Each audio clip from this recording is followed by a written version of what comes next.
social media platforms. Grabe kayo. Solid talaga.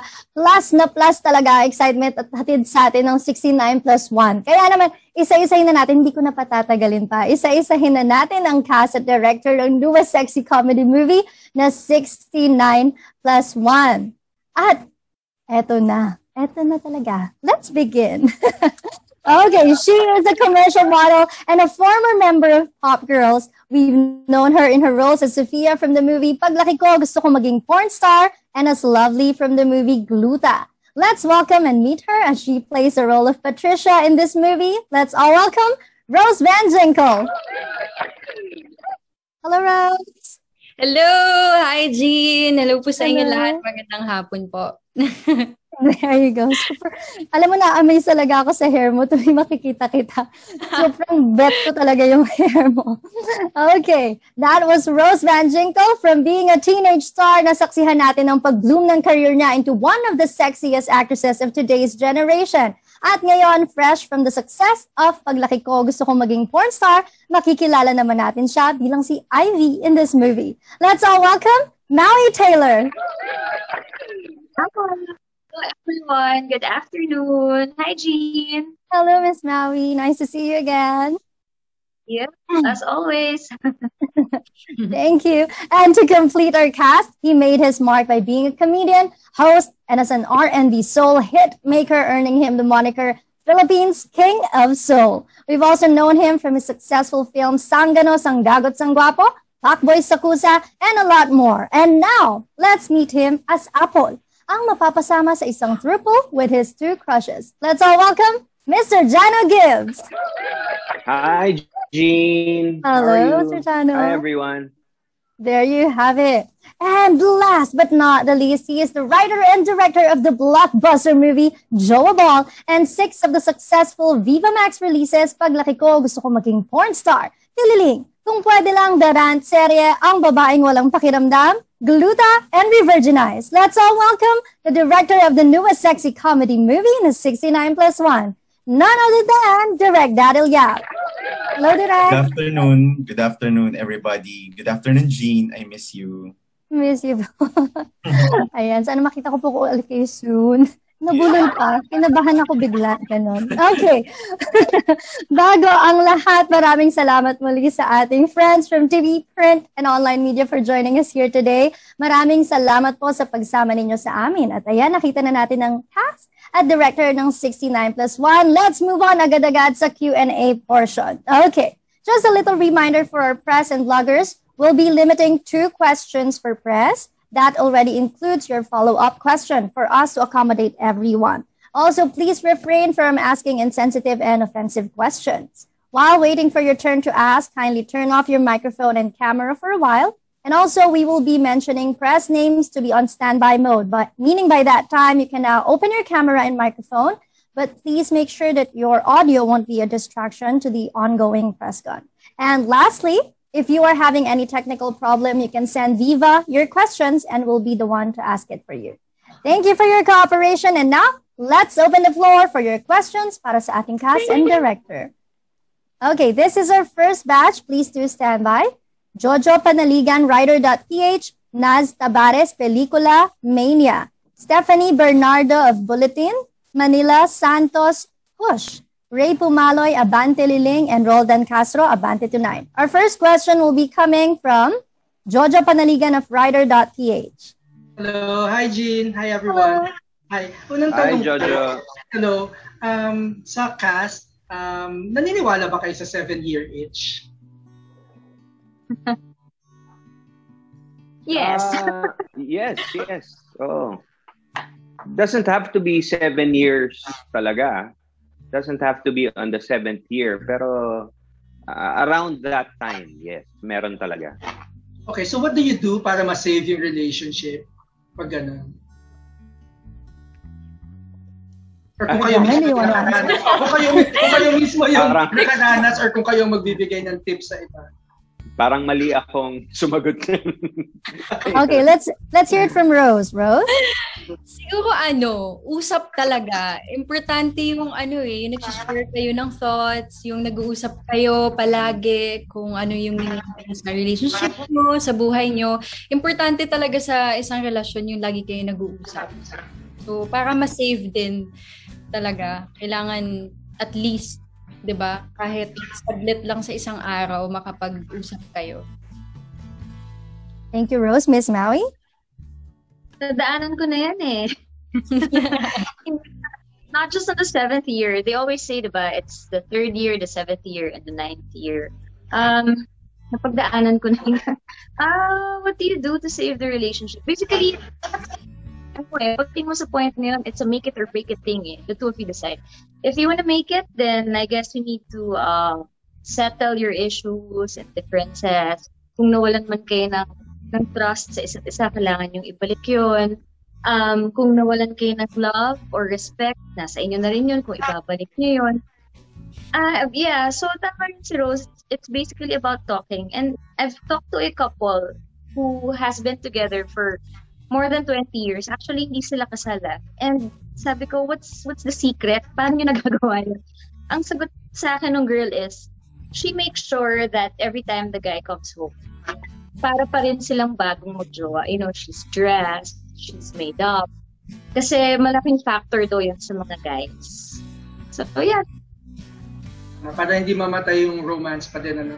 Yung last question ko kay Direk. Direk, pwede ba kayong magkwento kung how did you arrive at the final cast? The final casting. From the very beginning, I have Maui on my mind talaga. It was really for Maui. And then Rose Van was actually Jano and Rose Van were suggested by Boss Vic. So, you know naman, Boss Vic speaks prophecies. So at first, it was, nag-post naman ako. And I admitted it na, at first, I really don't see this cast na that they will work on screen, and I don't think they have cinematic rapport or chemistry. But then again, I was proven wrong both by Boss Vic and Jano on how they tackled the roles. No, it was a blessing to actually be on mistake about this one. So the cast was on my head, it was originally Maui. Then Rose Van and Jano were suggested by Boss Vic. Thanks everyone. Thanks, G. Thank you very much. That was Jojo Panaligan of Writer.ph. Up next, we have Naz Tabares of Pelicula Mania.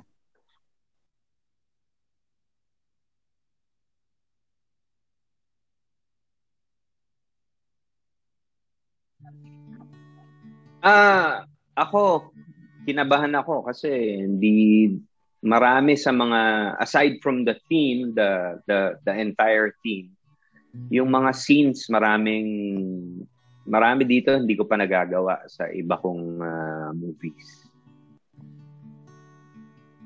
Nung nabasa ko yung script, hindi pa as character ko, talagang naaliw ako sa kwento. First pa lang ng eksena, ng story, sobrang nakakatawa. Alam mo yun? Then, nung sinali ko na yung role ko, yun medyo kinabahan din ako. Pero, yun nga, kaya naman. Basta, nandyan lang din yung support ng lahat, nila Direk, ng Viva, and ng mga cast. Kaya naman, nagawa naman. So, yun. Miss Maui? Ako naman, nabasa ko yung script. Syempre, una kong hinanap yung mga sexy na parts. Una ko naging concern, paano ba natin itatakot to? But then again, as you all know, I've done a lot of films na sexy, no? So, the sexy parts of the film were, kumbaga parang, nothing new to me. It was more of the story that I got attracted to. So, nung nabasa ko siya, sabi ko, ang ganda ng script. And at the same time, actually, hindi ko pa nga nababasa yung script, naka-oo na ako kay Direk Daryl. Yeah.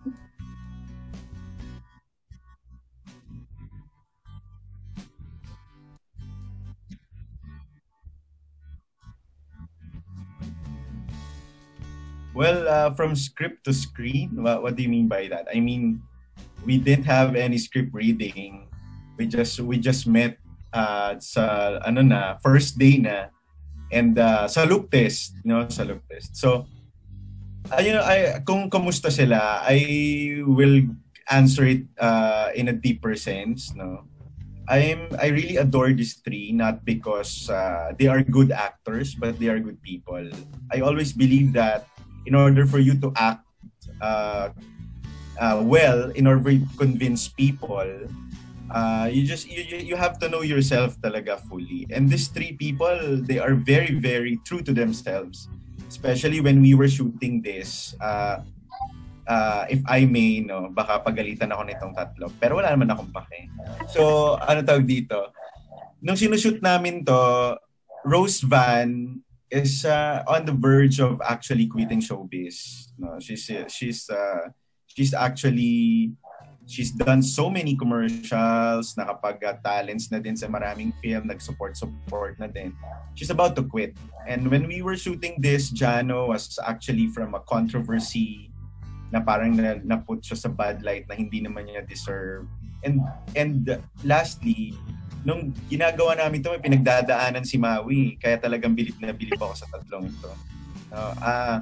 Actually, kaya rin ako talagang pinilit kong matapos yung isa kong pelikula kahapon just to be with these three people because I super adore them. These people really deserve all the love and limelight they could get because they are so professional. Especially the three of them, they are very hardworking. Rose, Maui, and Jano. They are delight to work with, and wala akong naging problema. Sa totoo lang, hindi kami nag-read.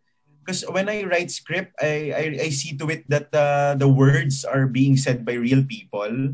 I don't really make pilit words on screen, so hindi ako namimili talaga ng salita. Of course, ayoko sabihin through experience. Mamaya sabihin ni Jano, sinasabi ko matanda siya.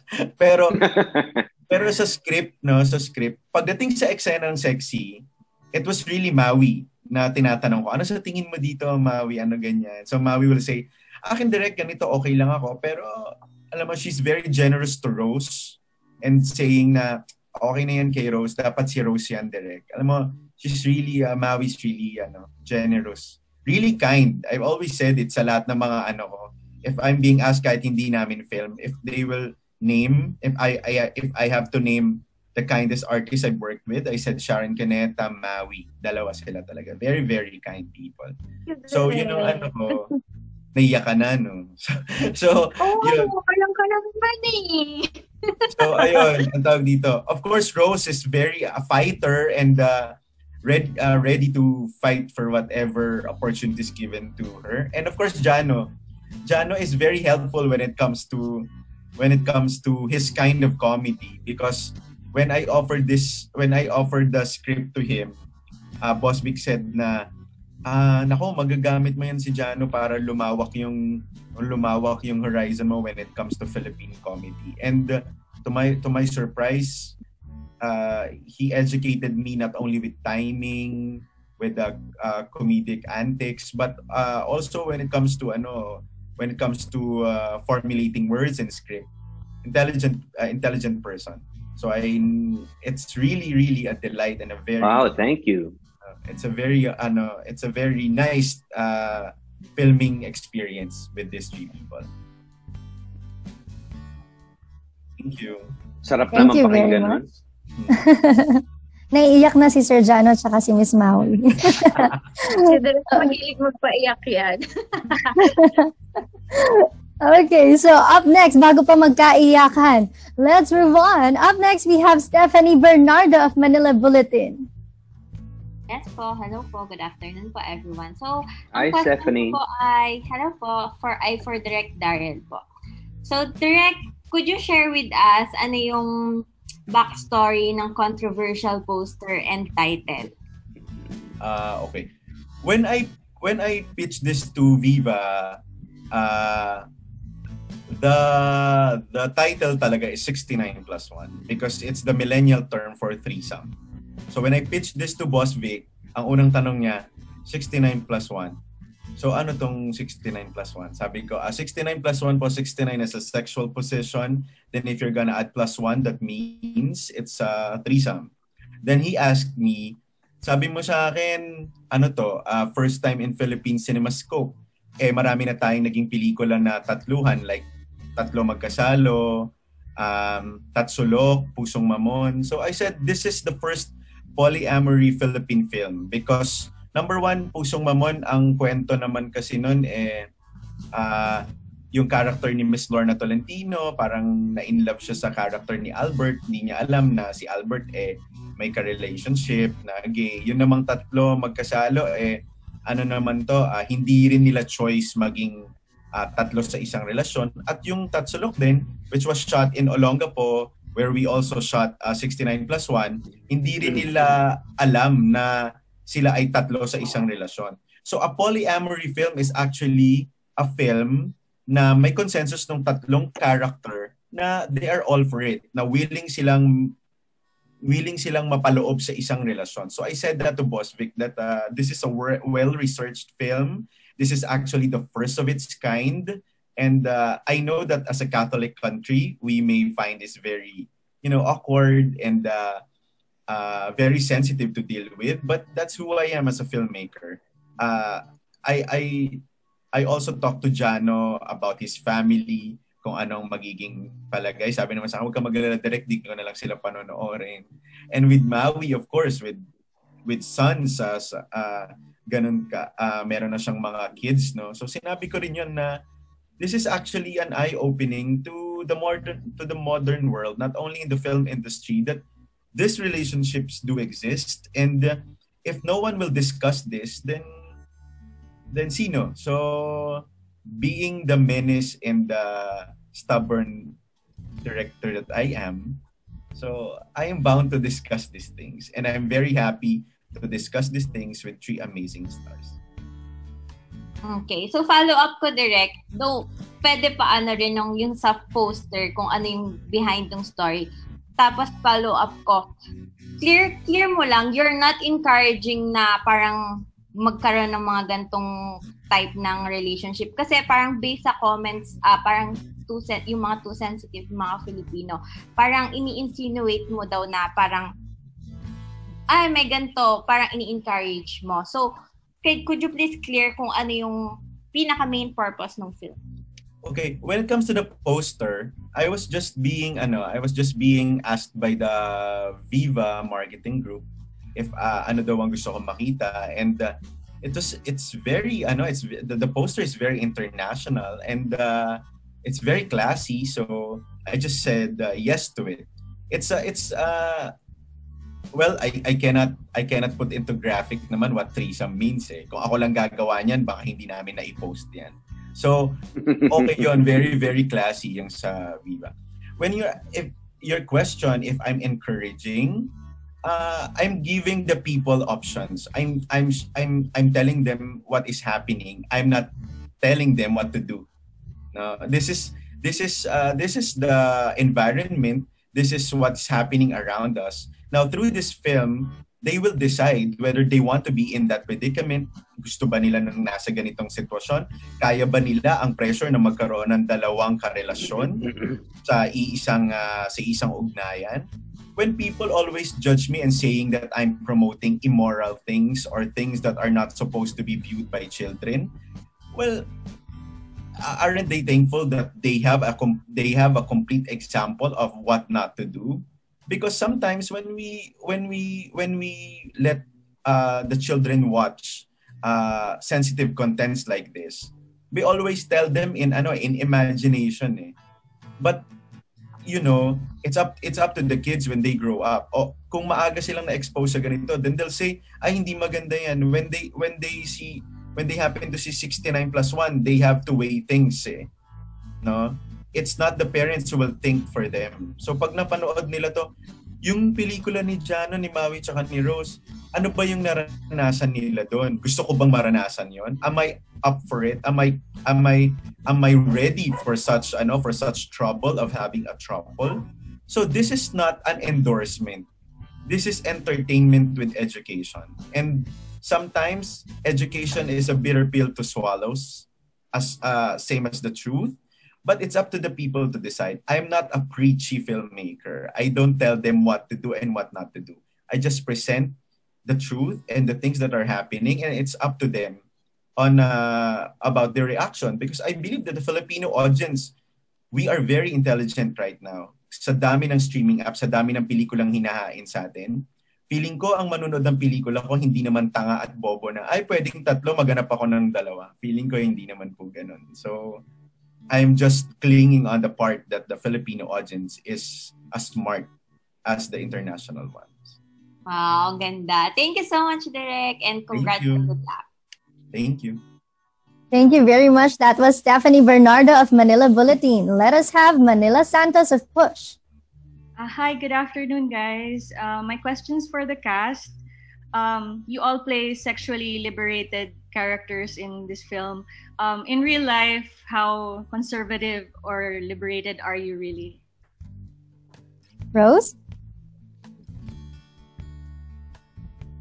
Well, ako naman po, based sa mga post ko sa social media, conscious kasi ako sa katawan ko. So, parang meron akong palaging, hindi ko din ma-explain, pero gusto ko talaga magkaroon ng magandang katawan. So, para ma-clear yun sa mind ko, parang ganun ako mag-post. Pero, ugali and kung paano ako in person, hindi ako ganun. Hindi rin ako yung klaseng babae na magtatry ng kung ano-ano, or hindi nga po ako mahilig mag-bar, mag-ganon. Wala, ang layo. Parang ganun lang talaga ako mag-post para lang sa sarili ko. Pero yung mga ganun, hindi po talaga. Miss Maui? Okay, how liberated, how conservative. I think I'm in the middle of both. Pwede ako maging liberated, pwede ako maging conservative. Pero as to yung kung sasabihin mo talagang super liberated, hindi eh. Kasi papatayin ako ng mami ko. Tsaka hindi, kasi ako pinalaki ng mom ko na maging liberated eh. Actually, conservative yung pagpapalaki sa amin. Kaya minsan palaging tinatanong sa akin, oh, conservative naman yung pagpapalaki sa'yo, bakit ka nagpa-sexy? Yan yung number 1 question eh. It's just a job. Kumbaga, yun eh. I'm an artist. I'm flexible to do all kinds of roles, different roles. And that's it. Pero, siguro let's just say na, yun na nga, 50-50 tayo. Percent conservative, 50% liberal. There you have it, Sir Jano? Ako, I'd like to think I come from a fairly liberated family. Liberated meaning from my parents and up to my kids. Liberated in the sense na we can talk about anything. We can watch sensitive material together. Hindi kami ganun ka-conservative pagdating sa ganun. Open kami to discuss anything and to watch sensitive material. For my second question for Rose, just to touch on what Direk Daryl shared kanina, where did you find the motivation to continue showbiz? Because he said that you were considering quitting, and then how comfortable are you with this sex pot image that you have now? Oh my God. Pwede ko bang sabihin na nag-start talaga ulit akong ma-inspire dahil kay Direk Daryl?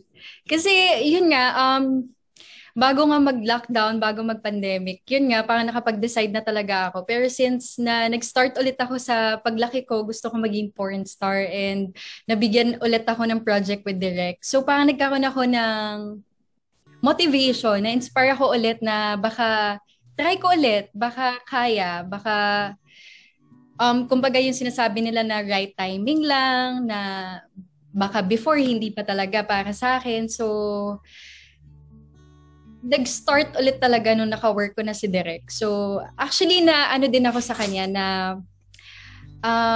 kasi si Direk, pag first na na-meet mo, parang hindi mo agad mafe-feel kung okay ba kayo, kung gusto ka ba niya. So, parang na-challenge ako sa kanya.